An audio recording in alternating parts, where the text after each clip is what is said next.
नमस्कार दोस्तों, थर्ड आई astro research centre की सीरीज़ में आपका फिर से वेलकम है। डेली हम जैसे छोटे छोटे टॉपिक्स के बारे में बात करते हैं, आज फिर से अब हम एक नए टॉपिक के बारे में बात करने जा रहे हैं, जो टॉपिक उतना ही ज़्यादा ज़रूरी है जितने कि बाकी टॉपिक्स ज़रूरी थे।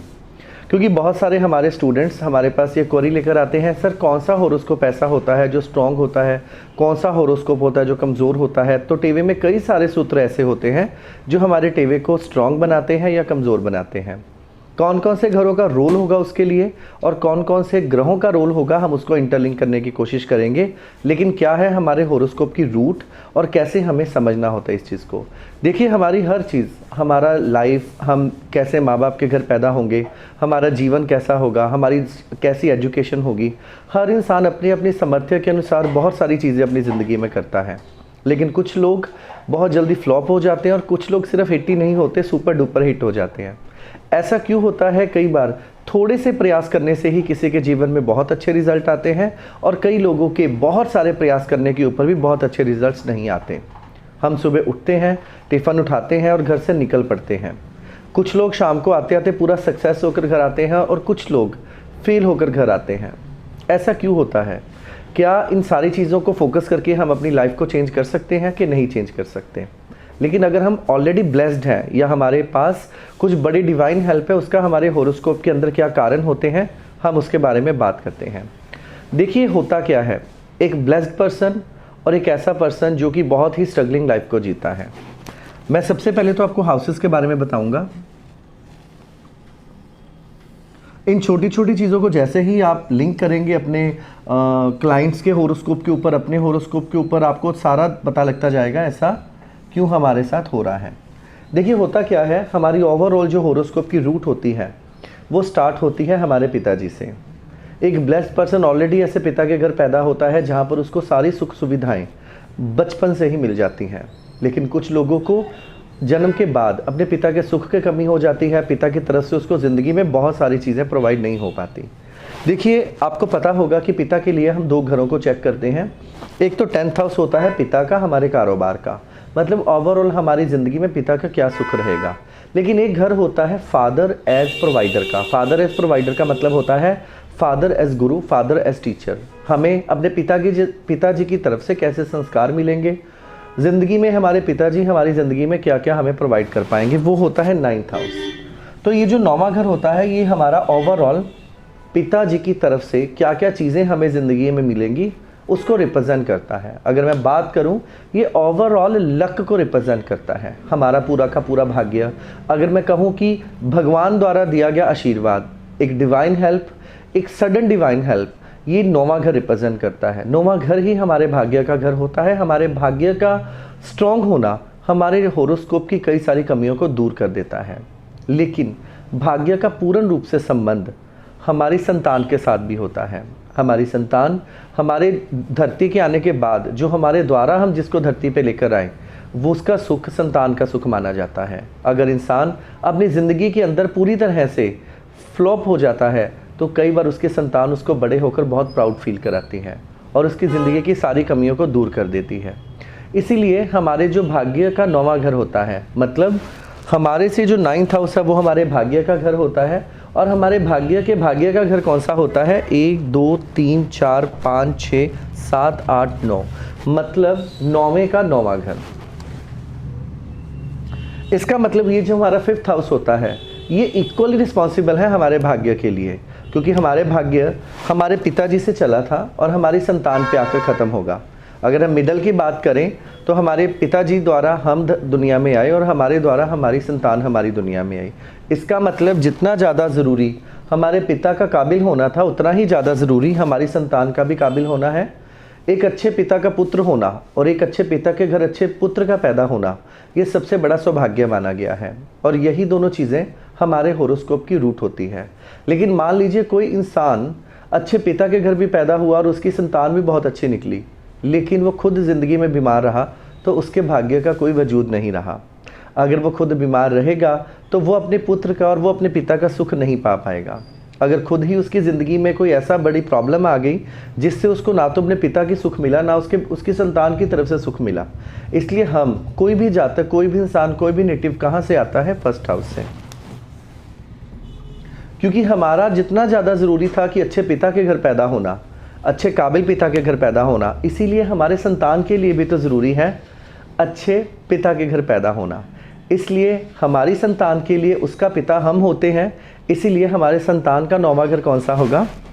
1 2 3 4 5 6 7 8 9वां घर। इसका मतलब अगर लगन से 9वां घर हमारे फादर एज प्रोवाइडर का था, तो हमारी संतान का 9वां घर हमारे लिए फादर एज प्रोवाइडर था।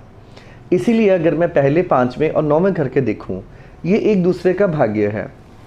मतलब हमारे भाग्य का 9वां घर जहाँ से हमारा फादर एज प्रोवाइडर का घर होता था, 9वें का 9वां घर हमारी संतान का घर है, तो 5वां घर भी बराबर रिस्पॉन्सिबल है हमारे भाग्य के लिए।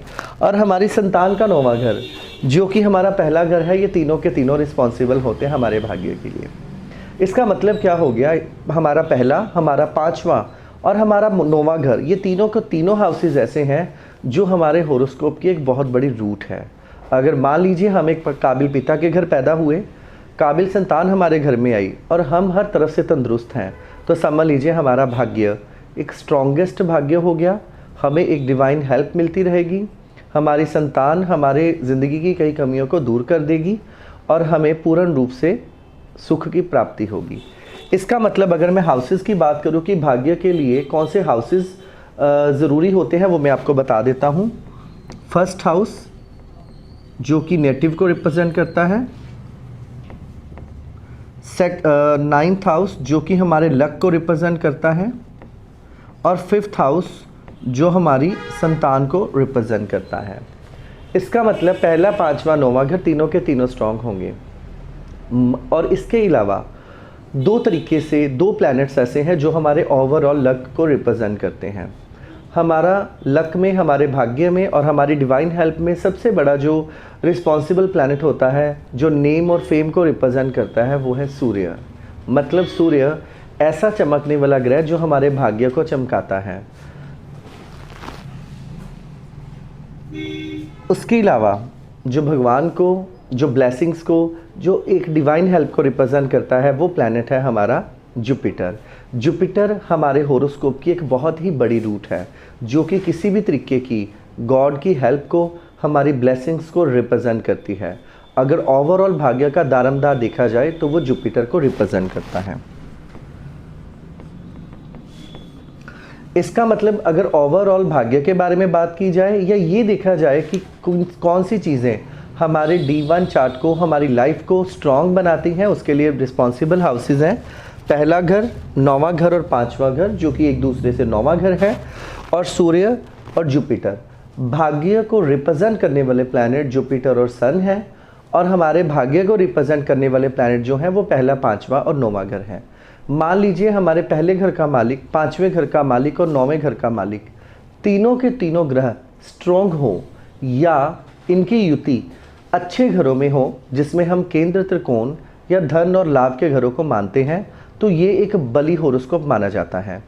लेकिन अगर हम पूर्ण रूप से देखें कि क्या हमें सच में भगवान की कृपा, पिता का और संतान का सुख अच्छे से प्राप्त होगा, उसके लिए जुपिटर और सन को देखना बहुत ज़्यादा ज़रूरी होता है। अगर किसी भी जातक के होरोस्कोप के अंदर पहला, 5वां, 9वां घर स्ट्रॉन्ग होंगे और जुपिटर और सूर्य स्ट्रॉन्ग होगा, वो जातक का होरोस्कोप एक स्ट्रॉन्गेस्ट होरोस्कोप माना जाता है। और ये सारी चीज़ें हमारे होरोस्कोप को बली बना देती हैं। इन चीज़ों के बली होने का मतलब है कि जातक को जो प्रोफेशनल सेटलमेंट है वो ऑलरेडी मिलेगी, उस जातक को अपनी ज़िंदगी में जो स्ट्रगल है वो दूसरे लोगों से कम करना पड़ेगा। लेकिन हमारे घर में भाग्य हमारे अपने हाथ में भी होता है। हमारे पहले घर से, हमारे 5वें घर से और हमारे 9वें घर से जो चीज़ें आती हैं, उन चीज़ों को अपनाने से क्या होगा, अगर हमारे होरोस्कोप के अंदर किसी भी तरीके से ये चीज़ें कमज़ोर हैं तो हम लोग उसको बली कर सकते हैं। इसके क्या उपाय बनेंगे वो मैं आपको अभी बता देता हूँ। योग अच्छे या बुरे कैसे होंगे, स्टूडेंट्स के मन में ये चीज़ें आ जाएंगी कि कौन कौन से ऐसे योग हैं जो इनको अच्छा या बुरा बनाएंगे। जैसे जैसे हमारी सीरीज़ आगे बढ़ेगी, हम आपको किसी भी ग्रह के, किसी भी घर के अच्छा और बुरा होने के बारे में बता देंगे। लेकिन जो लोग एस्ट्रोलॉजिकल साइंसेज पढ़ते हैं या जिन लोगों को इसके बारे में पता है, वो लोग ये जान सकते हैं कि किसी भी ग्रह का उच्च होना अच्छा माना जाता है, नीच होना बुरा माना जाता है, 6, 8, 12 में बैठा होना बुरा माना जाता है। लेकिन सिर्फ इतने ही सूत्र नहीं है, इसके अलावा कई सारी रूट्स और कई सारी ब्रांचेस हमें पढ़ के पता लगता है कि हमारा कौन सा ग्रह अच्छा है और कौन सा प्लैनेट बुरा है। इसलिए हमें अभी क्या करना होता है, पहला घर, 5वां घर और 9वां घर ये किस प्रकार बली होते हैं वो मैं आपको बता देता हूँ। पहला घर हमें रिप्रेजेंट करता है, 9वां घर हमारे धर्म को, हमारी लॉन्ग ट्रैवल को रिप्रेजेंट करता है, 5वां घर हमारी बुद्धि को रिप्रेजेंट करता है, 5वां घर हमारी संतान को रिप्रेजेंट करता है। इसका मतलब अगर हम पहले 5वें और 9वें घर के रिजल्ट लेने चाहिए तो इसका सबसे अच्छा फल होता है धर्म स्थान की यात्रा करना, क्योंकि पहला घर हमें रिप्रेजेंट करता है, 9वां घर हमारे धर्म को रिप्रेजेंट करता है और 5वां घर हमारी बुद्धि को रिप्रेजेंट करता है। बुद्धि से हम लोग क्या करते हैं, बुद्धि से हम किसी भी चीज़ की स्टडी कर सकते हैं। अगर ऐसे जातक किसी भी धर्म स्थान में जाकर किसी भी धर्म ग्रंथ की पाठ करते हैं तो इनका पहला, 5वां और 9वां घर अच्छा हो जाता है, क्योंकि हमारे दुनिया की हर चीज़ किसी न किसी चीज़ को सिग्निफाई करती है और हमारे ग्रंथों में इस चीज़ के बारे में हमें पता है कि हर चीज़ कौन सी चीज़ किस ग्रह को रिप्रेजेंट करती है। तो ध्यान रखें, अपने गुरु स्थान की यात्रा करना, अपने धर्म स्थान की यात्रा करना, सबसे बड़ी बात है तीर्थ यात्रा करना और किसी भी धर्म का निरादर ना करना, क्योंकि धर्म जुपिटर है, अब किसी अपने धर्म के प्रति कट्टर रहना सूर्य है और ये हमें रहना है। हम पहला घर है, कट्टरता सूर्य है और धर्म गुरु है। अगर हम अपने धर्म के रास्ते पर चलते हुए अपने गुरु स्थान की या धर्म स्थान की यात्रा करते हैं और किसी भी अच्छे पाठ की चैंटिंग करते हैं तो हमारे होरोस्कोप की कई कमियां दूर हो सकती हैं और हमारा ये जो भाग्य बाधा योग था वो दूर हो जाएगा। भाग्य बाधा योग उसे माना जाता है जिसमें पहले 5वें और 9वें घर का रिलेशन 6ठे घर के साथ, जो कि रुकावट का घर है, उसके साथ हो जाए।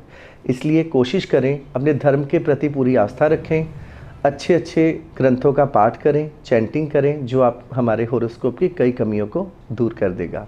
तो थैंक यू सो मच, आज के लिए इतना ही। आप हमारे चैनल को लाइक, सब्सक्राइब और शेयर ज़रूर करें। Thank you so much.